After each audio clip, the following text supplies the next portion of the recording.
Hello everyone, this is Sandeep Barela. Welcome back to my channel Physics Munitions. In the last video, I already had discussed first 10 problems from the chapter Newton's Laws of Motion. Okay, so without any delay, I am going to start with problem number 11 HCV. Okay, तो problem क्या है? A small block B is placed on another block A of mass 5 kg and length 20 centimeter. Okay, diagram given है, वो diagram समझते हैं हम लोग, वो डायग्राम बनाते हैं. ओके, आइए तो आइए देखते हैं. ये है इस तरीके से एक अपनों को बेस दिया गया है. ठीक है, उसके ऊपर एक ब्लॉक रखा है और एक और ब्लॉक रखा हुआ है जो इसका बिल्कुल एकदम इस वाले एंड से टच करता हुआ रखा गया है. ठीक है, ये सिचुएशन है. ये ब्लॉक ए बोला है उन्होंने और इसको ब्लॉक को बी बोला है. ठीक है, तो कह रहे हैं कि इसका मास है 5 kg. ठीक, और बोला है इसकी लेंथ है 20 सेंटीमीटर. ओके, कह रहे हैं कि initially the block is near the right end of the block A. ठीक है, a constant horizontal force of 10 newton is applied to the block. Okay, constant 10 newton force लगाया जा रहा है इस डायरेक्शन में 10 न्यूटन. ठीक है, कह रहे हैं all the surfaces are assumed frictionless, find the time lapsed before the block B separates from A. देखो जरा, बी ए से अलग कब होगा? जब बी का ये वाला पॉइंट कहाँ पहुंच जाए, यहाँ चल करके पहुंच जाए. तो इस वाले पॉइंट ने टोटल डिस्टेंस कितनी कवर की? 20 सेंटीमीटर, है ना? इसने कितने कवर किए टोटल डिस्टेंस? 20 सेंटीमीटर. तो इसका मतलब इसका डिस्प्लेसमेंट कितना हुआ है? तो डिस्प्लेसमेंट जो अपने को गिवन है वो है 20 सेंटीमीटर. तो 20 सेंटीमीटर मीन्स 20 × 10⁻²² मीटर्स. ठीक है, ओके. इनिशियल स्पीड 0 है. अच्छा, फोर्स कांस्टेंट है, तो इसका मतलब थ्रू आउट जो मोशन होगी इसकी, उसके रिस्पेक्ट में इसका एक्सेलरेशन क्या रहने वाला है? यूनिफॉर्म रहने वाला है. तो एक्सेलरेशन कितना लिखा जाएगा? जितना इसका एक्सेलरेशन होगा ए ब्लॉक का, क्या उतना ही एक्सेलरेशन बी का भी होगा. क्यों? क्योंकि ए एक्सेलरेशन जब उसकी तरफ जाएगा, यहाँ पर फ्रिक्शन वगैरह कुछ भी नहीं है, तो क्या लगेगा कि ये भी पीछे उसी एक्सेलरेशन से आ रहा है. राइट? तो इसका मतलब कितना होगा? 10/5. तो इसका मतलब 2 मीटर पर सेकेंड स्क्वायर इसका एक्सेलरेशन होगा. ओके, अब कौन सी इक्वेशन यूज कर लेना चाहिए? हम लोगों को टाइम चाहिए. एस पता है, यू पता है, ए पता है. तो इसका मतलब second equation of motion, S is equal to U T plus half of A T square. Okay, तो एस की वैल्यू कितनी है? 20 × 10⁻² इक्वल्स यू 0 है, multiplied by T plus half of multiplied by 2 × t². 2 से 2 निकल लिया. ओके, तो t की वैल्यू कितनी आ गई? t², ये वाली टर्म तो 0 हो गई. तो t² equals 20 × 10⁻² which means t equals √20 multiplied by 10⁻⁻1. Okay, तो ये वैल्यू कितनी आ जाएगी? t equals 4.5 seconds multiplied by 10⁻⁻1. तो इसका मतलब डिवाइडेड बाई 10. राइट? तो यहां से जो टाइम अपने को मिला, तो कितने टाइम में ये अलग हो जाएगा इससे? 0.45 सेकेंड्स. यही हमारा क्या हो जाएगा? आंसर हो जाएगा इस पर्टिकुलर प्रॉब्लम का. तो बस देखने में ये प्रॉब्लम थोड़ा वैसा है, वैसे तो इजी है, कोई दिक्कत वाली बात नहीं है. Okay, now moving on to the next question, question number 12 HCV. आइए देखते हैं क्वेश्चन नंबर 12 क्या कहते हैं. A man has fallen into a ditch of width D and two of his friends are slowly pulling him out using a light rope and two fixed pulleys as shown in the figure. एक diagram given है, आइए diagram हम लोग बना लेते हैं. ठीक है, ये सिचुएशन है अपने पास. इस तरीके से एक डिच है. ठीक है, यहाँ पर पुलिस लगा रखी है उन्होंने इस तरीके से. ठीक है, और इस पर ये इधर रोप जा रही है, इधर से होकर के ऐसे. ठीक है, और यहाँ पर मान लीजिए ये इनका फ्रेंड है, ठीक है। मैं एक ब्लॉक बना दे रहा हूँ फ्रेंड की जगह। चाहे तो आप फ्रेंड भी बना सकते हैं, कोई दिक्कत नहीं है, जैसा भी चाहे आप, ठीक है। मान लीजिए यहाँ पर एक ब्लॉक है ना, जो भी फ्रेंड बोला जा रहा है वो ब्लॉक है बेसिकली, ठीक है। हमें प्रॉब्लम करने से मतलब है, बाकी कोई इशू नहीं है, ठीक है। और यहाँ पर इसके ये फ्रेंड्स खड़े हैं,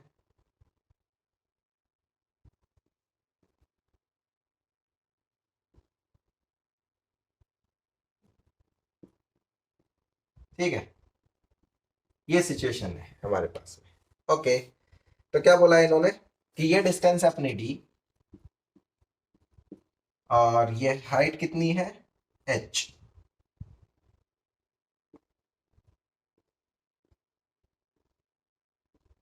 ठीक है। ये हाइट है h, ओके। बेसिकली ये नेग्लिजिबल हाइट है, ठीक है। तो टोटल हाइट h दे रखी है उन्होंने, चलो ठीक है, चलेगा, ओके। तो कह रहे हैं कि क्या बोला इन्होंने, show that the force exerted by each friend on the road increases as the man moves up। देखो जरा, इन्होंने बोला है कि अज्यूम करना है कि इक्वल फोर्स लगाते हैं दोनों फ्रेंड्स, ठीक है।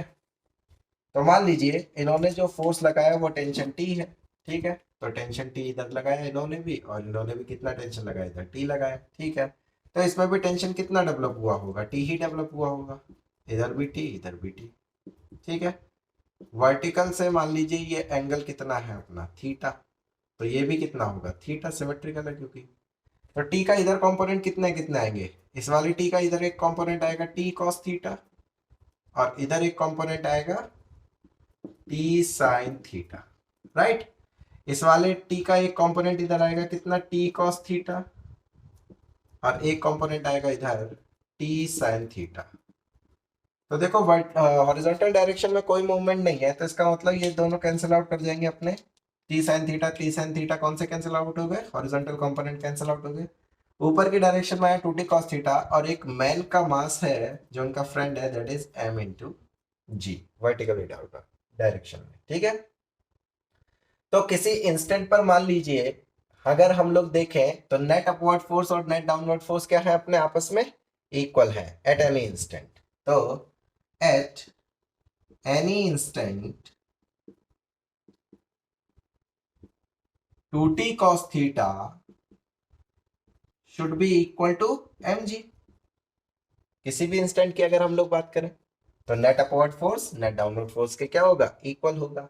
अच्छा, मास तो चेंज कर नहीं सकते, तो यहां पर टेंशन कितना लिखा जाएगा, तो क्या टेंशन लिखा गया mg over 2 cosine of theta. अब देखो उन्होंने कहा है कि ये जो रोड पर फोर्स लगाया जा रहा है दैट मींस टेंशन के इक्वल होगा जो फोर्स लगाएंगे फ्रिक्शन की वजह से, ठीक है। तो बेसिकली टेंशन की वैल्यू बोल रहे हैं कि वो जैसे जैसे ऊपर जाएगा तो बताओ कि वो वैल्यू बढ़ेगी, ठीक है। तो देखते हैं कि बढ़ती है कि नहीं बढ़ती है। देखो मास तो कांस्टेंट है, मास तो वेरी नहीं करेगा जैसे जैसे ये ऊपर जाएगा, और जी एक्सेलरेशन ड्यू टू ग्रेविटी है, near the earth surface constant है, टू ऑलरेडी कांस्टेंट है। लेकिन जैसे जैसे ये ऊपर की तरफ चलता चला जाएगा, आपको नहीं लगता कि ये वाइडर होता चला जाएगा, मतलब वर्टिकल से एंगल क्या होगा इसका, बढ़ता चला जाएगा, तो थीटा बढ़ता चला जाएगा, है ना, जैसे जैसे ये ऊपर जाएगा। On moving up, on moving up theta का क्या होगा, थीटा बढ़ेगा। अगर थीटा बढ़ेगा तो कॉस थीटा का क्या होगा, कॉस थीटा हम जानते हैं घटता है, भाई थीटा बढ़ेगा तो कॉस थीटा क्या होगा, घटेगा। अगर कॉस थीटा घट रहा है 0 to 90 के केस में, तो देखो टी इनवर्सली प्रोपोर्शनल है कॉस थीटा के, तो कॉस थीटा घटा तो इसका मतलब टेंशन क्या हो गया, बढ़ गया, विच इंप्लाइज टेंशन क्या हो गया, बढ़ गया। हमसे यही पूछा था कि ये बताइए, शो करिए कि ये टेंशन बढ़ेगा या घटेगा, मतलब बढ़ने के लिए, शो करने के लिए बोला था उन्होंने, ठीक है। तो ये इजीली शो हो गया है कि टेंशन क्या होगा हमारा, बढ़ जाएगा। पार्ट ए इसका खत्म हो गया यहीं पर। पार्ट बी क्या कह रहे हैं, देखो आओ, पार्ट बी और भी आसान है। पार्ट बी उन्होंने बोला है कि find the force when the man is at a depth H. जब ये मैन एच हाइट डेप्थ पर होगा तो उस पर फोर्स कितना लग रहा होगा, भाई इक्विलिब्रियम तो यही आ रखा है ना, 2t cos theta is equal to mg, मतलब इक्वेशन 1 फिर भी होल्ड करेगी, तो 1 इंप्लाइज t इक्वल्स कितना आ जाएगा mg अपॉन कितना 2 cos थीटा, तो अगर इस इंस्टेंट के लिए जब ये एच और डी इसकी विड्थ गिवन है, उसके रिस्पेक्ट में अगर मैं cos थीटा यहाँ पर कैलकुलेट कर लूँ तो मेरा काम बन जाएगा। तो इस वाले ट्रायंगल में ध्यान से देखो cos थीटा कितना लिखा जाएगा। cos थीटा इस वाले ट्रायंगल में लिखा जाएगा, कितना मिलेगा देखो, T equals M G over two cos theta. cos theta क्या होता है अपना, बेस अपॉन हाइपोटेन्यूज। बेस कितना है, बेस है height, right, upon hypotenuse. Hypotenuse कितना है, ये है h और ये है d बाई टू, ये है d बाई टू। तो ये कितना हो जाएगा, square root of Pythagoras theorem से, ये 90 डिग्री है, तो पाइथागोरस थ्योरम से H square plus D by two का होल स्क्वायर का स्क्वायर रूट, ये वाला है। तो ये कितना मिलेगा अपनों को, square root of D square by four plus H square,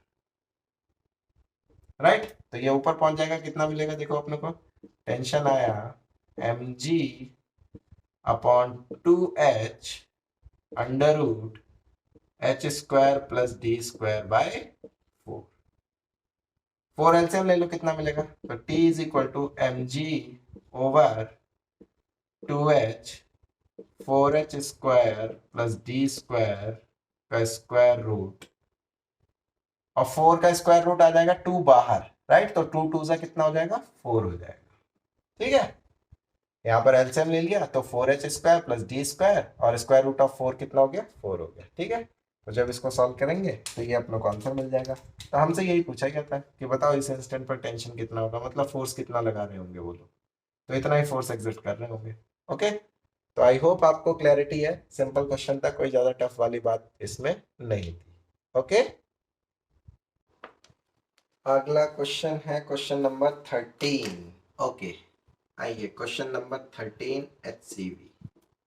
देखिए क्या कह रहे हैं, the elevator shown in the figure, एक डायग्राम उन्होंने बना रखा है।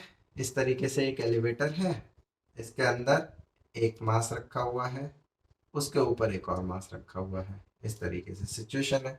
इसको उन्होंने ए नाम दिया है, इसको उन्होंने बी नाम दिया है। कह रहे हैं कि the elevator shown in the figure is descending with an acceleration of 2 metre per second square. मतलब ये एक्सेलरेशन नीचे की तरफ, एलिवेटर नीचे की तरफ 2 मीटर पर सेकेंड स्क्वायर से जा रहा है, ये एलिवेटर है। ठीक है, अच्छी बात है। तो क्या बोला है, the mass of the block A is 0.5 kg, M of A कितना गिवन है अपनों को, 0.5 kg। ठीक है, तो क्या पूछा है, what force is exerted by the block A on the block B. अब देखो, हमसे इसकी वजह से इस पर फोर्स पूछा गया कितना होगा, ये ए बी पर कितना फोर्स लगा रहा होगा, जितना फोर्स ये लगाएगा उतना ही बी ए पर भी लगाएगा, ये तो न्यूटन थर्ड लॉ कहता है। ठीक है, ओके, तो देखो इसके लिए आप लोगों को एफबीडी बनाना पड़ेगा। अब देखो इस क्वेश्चन को करने के दो तरीके हमारे पास में।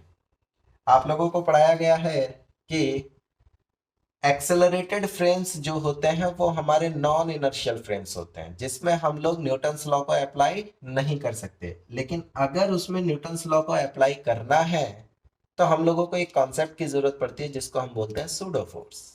ठीक है, तो एक कॉन्सेप्ट तो कहता है इसको सूडो से कर सकते हैं आप, और एक नॉर्मल कॉन्सेप्ट भी है उससे भी कर सकते हैं। तो मैं आपको दोनों अप्रोच यहाँ पर बताने की कोशिश करूंगा। ठीक है, तो पहले हम लोग सूडो से करते हैं। चलो देखो आप, सूडो सूडो फोर्स कॉन्सेप्ट, क्योंकि ये एक्सेलरेटेड फ्रेम है, तो अगर एक्सेलरेटेड फ्रेम होगा तो उसमें क्या लगता है, हमारा सूडो लगता है न्यूटन्स लॉ को अप्लाई करने के लिए। तो देखो जरा, एफबीडी बनाते हैं हम लोग, FBD of block A. Block ए का एफबीडी बनाते हैं हम लोग। देखो जरा क्या क्या लगेगा इस पर, ये रहा ब्लॉक ए, इस पर नॉर्मल रिएक्शन बी लगाएगा ऊपर की तरफ, और वो उतना ही लगाएगा जितना ए बी पर लगाएगा। हमसे यही पूछा गया ना, ए बी पर कितना लगाएगा, तो हम मान रहे हैं कि जो बी ए पर लगाएगा वही उतना ही होगा, तो ऊपर की तरफ लगाएगा बी, कितना नॉर्मल रिएक्शन मान लेते हैं एन। यही हमारा टास्क है कैलकुलेट करने का। ठीक है, और क्या क्या है, आपको पता है कि सूडो फोर्स जो होता है वो बेसिकली उसका मैग्नीट्यूड होता है मास of the block multiplied by acceleration of the frame of reference. और डायरेक्शन क्या होती है सूडो फोर्स की, डायरेक्शन होती है जिस डायरेक्शन में फ्रेम ऑफ रेफरेंस मूव कर रहा होगा, एक्सेलरेशन होगा, उसके अपोजिट डायरेक्शन में। तो एक्सेलरेशन इसमें फ्रेम ऑफ रेफरेंस का किधर है, नीचे, तो उसके अपोजिट डायरेक्शन में उस पर सूडो फोर्स लगेगा। दैट मीन्स ऊपर की तरफ एक फोर्स लगेगा एम ए इंटू स्मॉल ए। यही क्वांटिटी क्या है, यही क्वांटिटी है सूडो, राइट। और एक और फोर्स लग रहा है इस पर, कौन सा, एम जी, तो एम ए इंटू जी। जब ये सिचुएशन है तो इसके अलावा और कोई फोर्स इस पर वर्क कर ही नहीं रहा है। तो जैसे ही ये अपने को सिचुएशन पता चली, अब हम लोग क्या करेंगे, न्यूटन्स लॉ अप्लाई कर दो इसमें भाई। जब इसके फ्रेम ऑफ रेफरेंस में चले गए तो इसमें इसका नेट एक्सेलरेशन क्या हो गया है, जीरो, क्योंकि ये हम इसी के फ्रेम में बैठ करके देख रहे हैं, राइट। तो जब इसके रेफरेंस में चले गए तो ये एक्सेलरेशन हो गया इसका जीरो, तो F net is equal to M A. तो इसका मतलब एफ नेट कितना है इस पर, नेट अपवर्ड डायरेक्शन में फोर्स कितना है, N plus M A into A minus M A into G. क्या यही इक्वल होना चाहिए मास टाइम्स एक्सेलरेशन, लेकिन एक्सेलरेशन क्या है, जीरो, तो therefore zero, which means normal reaction I am A, इसको उधर उठा करके ले जाएंगे तो क्या बन जाएगा, जी माइनस ए। ओके, तो आइए इवेलुएट कर लेते हैं। तो नॉर्मल रिएक्शन कितनी आ गई, एम ए कितना है 0.5, जी कितना ले लें 10, माइनस ए कितना है 2, तो कितना आ गई ये 8 5 जा 40, तो एन की वैल्यू आ गई 4 न्यूटन। तो मतलब इतना फोर्स 4 न्यूटन ए बी पर एग्जर्ट कर रहा होगा, ठीक है। ये अपना सूडो कॉन्सेप्ट है। दूसरा कॉन्सेप्ट भी है इसका नॉर्मल, कैसे, देखिए आइए, सेकेंड अप्रोच, नॉर्मल तरीका। सेकेंड अप्रोच क्या है हमारी, देखो ध्यान से, सीधे सीधे हम लोग क्या बोल सकते हैं कि इस वाले के लिए अगर हम लोग अपना एफबीडी बनाए तो इस पर नीचे की तरफ लग रहा होगा एम जी, नीचे की तरफ होगा एम ए इंटू जी, ऊपर की तरफ क्या होगा, नॉर्मल रिएक्शन, और इसका एक्सेलरेशन कितना है नीचे की तरफ, 2 मीटर पर सेकेंड स्क्वायर। यही तो है सिचुएशन। तो अगर ये कॉन्सेप्ट लगाएंगे हम लोग तो क्या लिखेंगे इस बार, M A into G net force minus N equals M A multiplied by acceleration, right. तो यहां से नॉर्मल रिएक्शन देखो फिर से वही इक्वेशन बनती हुई दिखाई देगी आपको, एम ए जी माइनस ए। तो एम ए कितना है 0.5, जी कितना है 10, ए कितना है 2, तो नॉर्मल रिएक्शन फिर से कितनी आ गई 4 न्यूटन। तो आप चाहे तो ऐसे प्रोसीड करिए, चाहे तो ऐसे प्रोसीड करिए, बट हम लोग जो है जनरली सूडो कॉन्सेप्ट यूज करते हैं। रीजन ये है उसका कि जब भी, ये तो सिंपल प्रॉब्लम थी, कुछ प्रॉब्लम्स कॉम्प्लिकेटेड होती हैं जिसमें हम लोग सूडो फोर्स लगा करके उनको इजी वे में सॉल्व कर पाते हैं, ठीक है। बट फिलहाल यहाँ पर दोनों अप्रोच पॉसिबल है, तो मैंने दोनों अप्रोच आप लोगों को बताया है, आपकी जिससे चॉइस करें वो आप कर सकते हैं, ठीक है। तो आई होप आपको क्लैरिटी से समझ में आया होगा, okay. All right, next question है अपना क्वेश्चन नंबर 14 HCV। आइए देखते हैं क्वेश्चन नंबर 14 क्या कह रहे हैं कि a pendulum Bob of mass 50 grams is suspended from the ceiling of an elevator. कोई एलिवेटर है हमारे पास, ठीक है, ये मान लीजिए एलिवेटर है, इसकी सीलिंग से हमने एक पेंडुलम को इसमें जो है लटका रखा है, ठीक है, हैंग कराया हुआ है यहाँ पर, ठीक है। और ये एलिवेटर, ठीक है, एलिवेटर, ओके 50 ग्राम जो है इसका मास है, ठीक है, मास मान लेते हैं m है, और m की वैल्यू कितनी दी है 50 ग्राम्स, मतलब 10⁻³ kg, ओके। ये अपने पास में गिवन है। तो क्या कह रहे हैं ये, find the tension in the string if the elevator. अब देखो इसमें कई सारे पार्ट्स हैं, हमसे टेंशन हर एक में पूछा गया है। पार्ट ए क्या कह रहा है कि एलिवेटर कहाँ जा रहा है, goes up with acceleration 1.2 metre per second square. तो एलिवेटर अगर एक्सेलरेटेड होगा, ऊपर की तरफ जा रहा होगा, तो सोचो क्या ये फिर से नॉन इनर्शियल फ्रेम हो गया। Accelerated frames are non inertial frames, और अगर ये नॉन इनर्शियल फ्रेम है तो इसमें क्या लगेगा, सूडो लगेगा।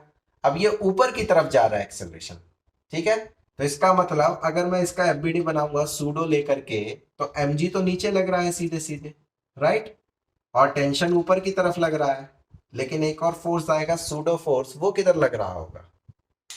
एक्सेलरेशन ऊपर की तरफ है, तो सूडो फोर्स उसके डाउनवर्ड डायरेक्शन में, और उसकी वैल्यू क्या होती है? मास times acceleration, right, of the frame of reference. तो देखो जरा पहले केस के अकॉर्डिंग ए कितना गिवन था अपनों को? ए गिवन है हमें कितना? 1.2 मीटर पर सेकेंड स्क्वायर ऊपर की तरफ, अपवर्ड, ये ऊपर की तरफ गिवन था, ठीक है। तो अब इस वाले केस में देखो अपनों को सिचुएशन ये पता चल गई, तो इसका नेट एक्सेलरेशन क्या हो गया? जीरो, क्योंकि हम इसी के फ्रेम में पहुंच चुके हैं, ठीक है। तो इसका मतलब सिंपली क्या कर दे, फोर्सेस को बैलेंस कर देते हैं, तो T इज इक्वल टू क्या होगा? ma plus mg। तो कितना आ जाएगा ये? Mass times a plus G, right. तो कितना मिलेगा अपनों को? मास कितना है अपना? 50 इंटू 10⁻⁻3। ए कितना है? 1.2 मल्टीप्लाइड बाई जी कितना है? 9.8 मीटर पर सेकेंड स्क्वायर। तो यहाँ से टेंशन की वैल्यू जो आएगी वो कितनी आएगी? 0.55 न्यूटन, ठीक है। तो ये पहले केस का आंसर हो जाएगा अपना, सिंपल। नॉर्मल तरीके से भी कर सकते हैं, कोई इशू नहीं है, ऐसा नहीं कि सूडो से ही करना है, नॉर्मल तरीके से भी कर सकते हैं। इसमें भी दो तरीके से किया जा सकता है, जैसे मैंने लास्ट प्रॉब्लम में किया है, ठीक है। ओके, पार्ट बी देखती है। पार्ट बी में क्या कह रहा है? पार्ट बी में कह रहे हैं कि goes up with deceleration 1.2 metre per second square. अच्छा, ऊपर की तरफ जा रहा है, deceleration 1.2। Deceleration means retardation, तो इसका मतलब क्या हुआ? ऊपर की तरफ रिटार्डेशन है, मतलब ऊपर की तरफ ये माइनस है, तो एक्सेलरेशन कितना है? -1.2 मीटर पर सेकेंड स्क्वायर ऊपर की तरफ। तो अगर इसको माइनस लिखना है तो मैं इसको ये भी तो बोल सकता हूँ, acceleration 1.2 metre per second square है नीचे की तरफ। यस और नो? भाई बोला जा सकता है, क्योंकि यहाँ पर माइनस ऊपर की तरफ है, तो एक्सेलरेशन डाउनवर्ड क्या होगा? पॉजिटिव होगा। तो इसका एफबीडी बनाएंगे तो देखो सिचुएशन क्या बनेगी? टेंशन तो अभी भी ऊपर ही है, राइट, mg अभी भी नीचे ही है, लेकिन सूडो किधर लगेगा? एक्सेलरेशन नीचे है, तो उसके opposite direction, that means ma ऊपर लगेगा मैग्नीट्यूड वाइज, ठीक है। तो अब फिर से इक्वेशन क्या मिलेगी अपने को? देखो, t plus ma should be equal to mg। तो t की वैल्यू कितनी आ गई? mg minus a। तो मास कितना है?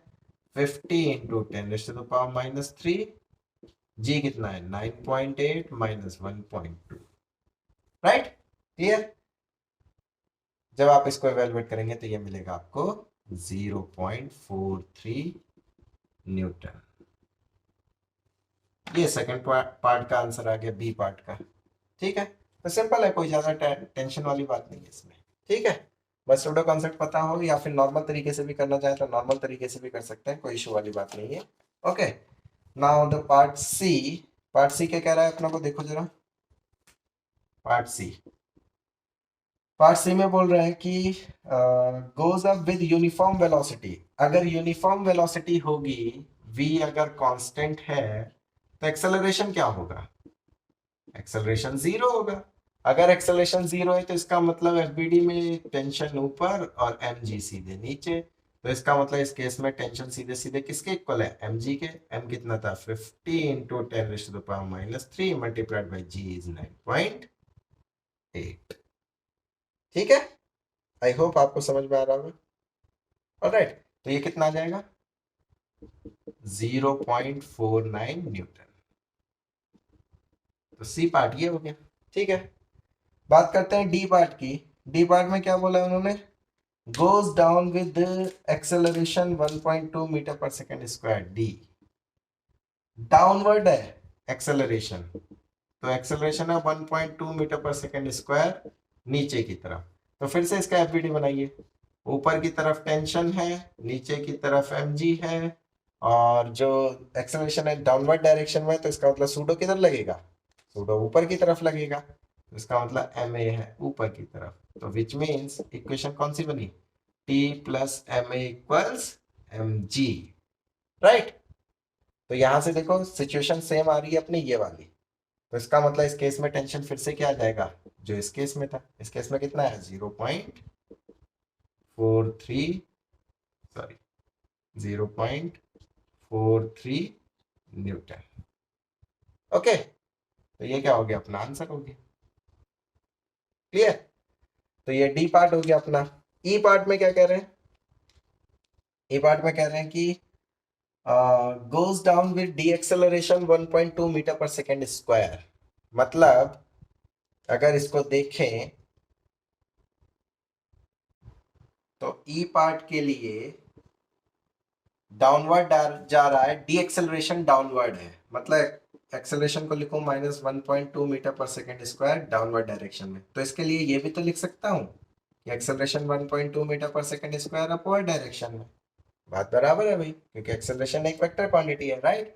तो इस केस में अगर इसका एफबीडी बनाएंगे तो टेंशन तो लग रहा है ऊपर, mg लग रहा है नीचे, और एक्सेलरेशन फ्रेम का ऊपर की तरफ है। इसको देखेंगे तो सूडो क्या लगेगा मैग्नीट्यूड वाइज नीचे, राइट।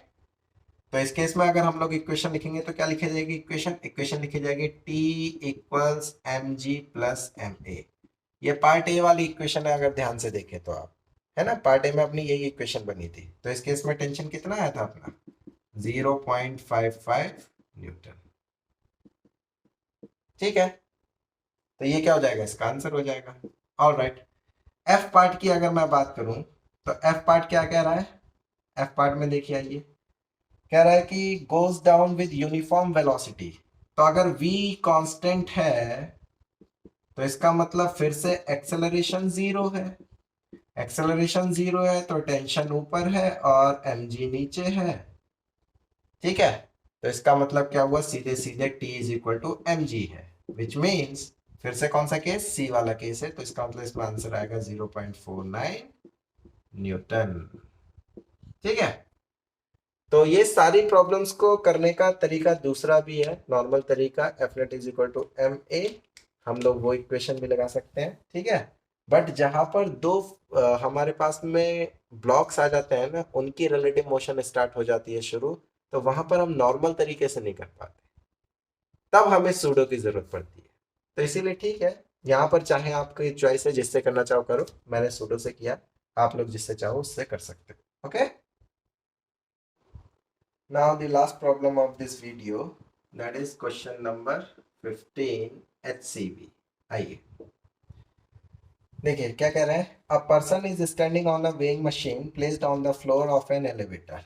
मान लीजिए ये कोई एलिवेटर है, इसमें वेइंग मशीन रखी हुई है, ठीक है, ये वेइंग मशीन है सपोज करिए, और इस पर कोई एक पर्सन हमारा खड़ा है, ठीक है, अच्छी बात है। तो कह रहा है कि the elevator starts going up with some acceleration, comma, moves with uniform velocity for a while and finally decelerate to stop. मतलब तीन सिनारियो है, तो हम लोग तीन बार इसको बना लेते हैं, तीनों सिनारियो अपनों को सीधे सीधे क्लैरिटी से समझ में आ जाएंगे, okay. And this one is last,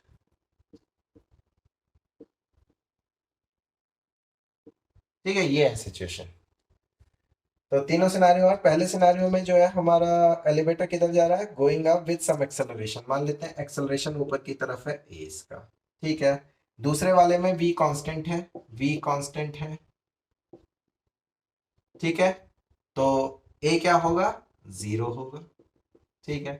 तीसरे वाले में क्या कह रहे हैं, ये moves with uniform velocity for a while and finally decelerate to stop, मतलब उसके बाद में ऊपर की तरफ क्या है हमारा, एक्सेलरेशन तो है लेकिन वो डीएक्सेलरेट कर रहा है, दैट मींस रिटार्डेशन है। तो ऊपर की तरफ अगर मैं एरो लगा रहा हूं तो इसको लिखना चाहिए मुझे माइनस से, ठीक है। तो ये सिनारियो है अपने पास में, ओके। अब सिचुएशन देखो क्या क्या है, तो कह रहे हैं कि the maximum and minimum weights recorded are 72 kg and 60 kg। Okay, weights अपनों को पता चले 72 है एक केस में और एक केस में 60 kg। अब हमें ये भी पता होना चाहिए किस केस में मैक्सिमम होगा किस केस में मिनिमम होगा, चलो ठीक है, देखते हैं अभी बाद में। ओके, तो कह रहे हैं कि ट्रू वेट क्या होगा पर्सन का और एक्सेलरेशन का मैग्नीट्यूड क्या होगा। अब सोचो, पर्सन का मास मान लेते हैं m है, ठीक है, ओके। ये वेइंग मशीन है, तो सोचो इसका मास, वेट वर्क कर रहा होगा mg नीचे। अच्छा, जो वेइंग मशीन रीड करेगी वो तो नॉर्मल रिएक्शन ही होगा ना, वेइंग मशीन क्या रीड करेगी, नॉर्मल रिएक्शन, ठीक है। ये सिचुएशन है, ओके। अब देखो जरा, अगर मैं सूडो कॉन्सेप्ट लगाऊं तो देखो ये एलिवेटर एक्सेलरेट कर रहा है ए से ऊपर की तरफ, तो इसी के फ्रेम में अगर सूडो कॉन्सेप्ट हम लोग देखें तो इसका मतलब एक्सेलरेटेड है ऊपर की तरफ, एक्सेलरेशन की डायरेक्शन है ऊपर की तरफ, तो इसका मतलब सूडो जो लगेगा वो किधर लगेगा, नीचे की तरफ, राइट। और उसकी वैल्यू कितनी होगी, एम इंटू ए, पहले केस में, ठीक है। दूसरे केस में कोई सूडो नहीं आने वाला, क्यों, क्योंकि ये v कांस्टेंट है, तो इसका मतलब इस केस में नॉर्मल रिएक्शन और mg के सीधे सीधे इक्वल होगा। थर्ड केस की बात करते हैं, अगर माइनस ए ऊपर है तो ए किधर होगा, नीचे होगा, तो इसका मतलब सूडो किधर लगेगा, ऊपर लगेगा, तो नॉर्मल रिएक्शन ऊपर, सूडो भी ऊपर और mg नीचे, राइट। तो इस केस में नॉर्मल रिएक्शन की वैल्यू देखो कितनी है, क्या नॉर्मल रिएक्शन है इस केस में M A plus M G, तो एम ए प्लस जी। इस वाले में नॉर्मल रिएक्शन किसके इक्वल है, एम जी के, और इस वाले केस में नॉर्मल रिएक्शन किसके इक्वल है, नॉर्मल रिएक्शन इक्वल है एम जी माइनस ए के। तो देखो मैक्सिमम किस में है, जो रीडिंग है वो है ये, और मिनिमम कौन सी रीडिंग है, मिनिमम है ये, ठीक है। तो अब देखो जरा ये कितना गिवन है हमें, मैक्सिमम रीडिंग कितना बोला उन्होंने कि किधर गए, 72 kg, राइट। तो मतलब 72 इक्वल्स है mass M A plus M G के, इक्वेशन नंबर 1, ठीक है। और मिनिमम कितना बोला उन्होंने, 60 kg, तो 60 equals M G minus M A, equation number 2। अब देखो दोनों इक्वेशंस को अगर हम लोग ऐड कर लें तो एम ए कैंसिल आउट हो जाएंगे, ठीक है। 1 plus 2 which means 72 plus 60 is equal to 2 times of M G, और एम जी कुछ और नहीं, यही तो वेट है, पर्सन का क्या है, ये वेट है, डब्ल्यू है, तो इसका मतलब डब्ल्यू इक्वल्स, यही तो डब्ल्यू है, तो डब्ल्यू इक्वल्स 72 प्लस 60 कितना हो गया ये, 132, राइट। तो 132 divided by 2 that is 66 Newton. ये क्या आ गया इतना, इसका वेट आ गया, ठीक है। मास नहीं है ये वेट है, ओके। मतलब उसको जो पुल कर रही है अर्थ उतने से, ये ओरिजिनल वेट आ गया उसका, ठीक है, अच्छी बात है। ये पार्ट ए हो गया, ये पार्ट ए था, ठीक है। पार्ट बी में क्या कह रहे हैं, एक्सेलरेशन चाहिए हमें, ट्रू वेट इतना आ गया, the magnitude of the acceleration, acceleration कितना होगा देखो जरा आ जाओ।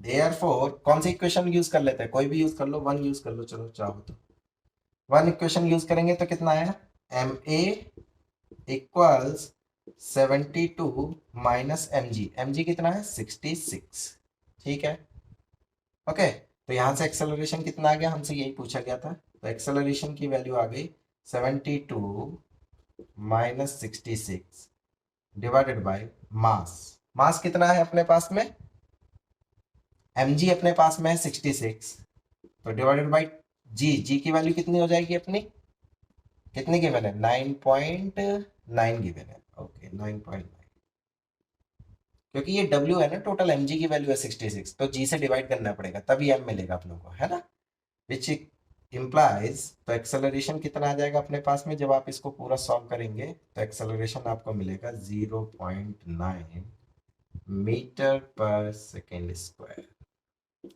This is our answer. तो फर्स्ट पार्ट का आंसर ये है, सेकंड पार्ट का आंसर ये है। तो आई होप आपको सारी प्रॉब्लम्स अच्छे से समझ में आई होंगी, मैंने डिटेल्ड सोल्यूशन देने की कोशिश की है, ठीक है। तो आपको इसी तरीके से अगर वैल्यूएबल प्रॉब्लम्स का डिस्कशन चाहिए तो आप मेरे चैनल को सब्सक्राइब कर सकते हैं, ओके। फिलहाल इस वीडियो में मैं इतना ही रख रहा हूँ, नेक्स्ट वीडियो में मिलते हैं आगे की प्रॉब्लम्स के साथ में। तब तक आप ऐश करो, पढ़ाई लिखाई करते रहो, चलो बाय बाय, टेक केयर, मजे करो और सेफ रहो।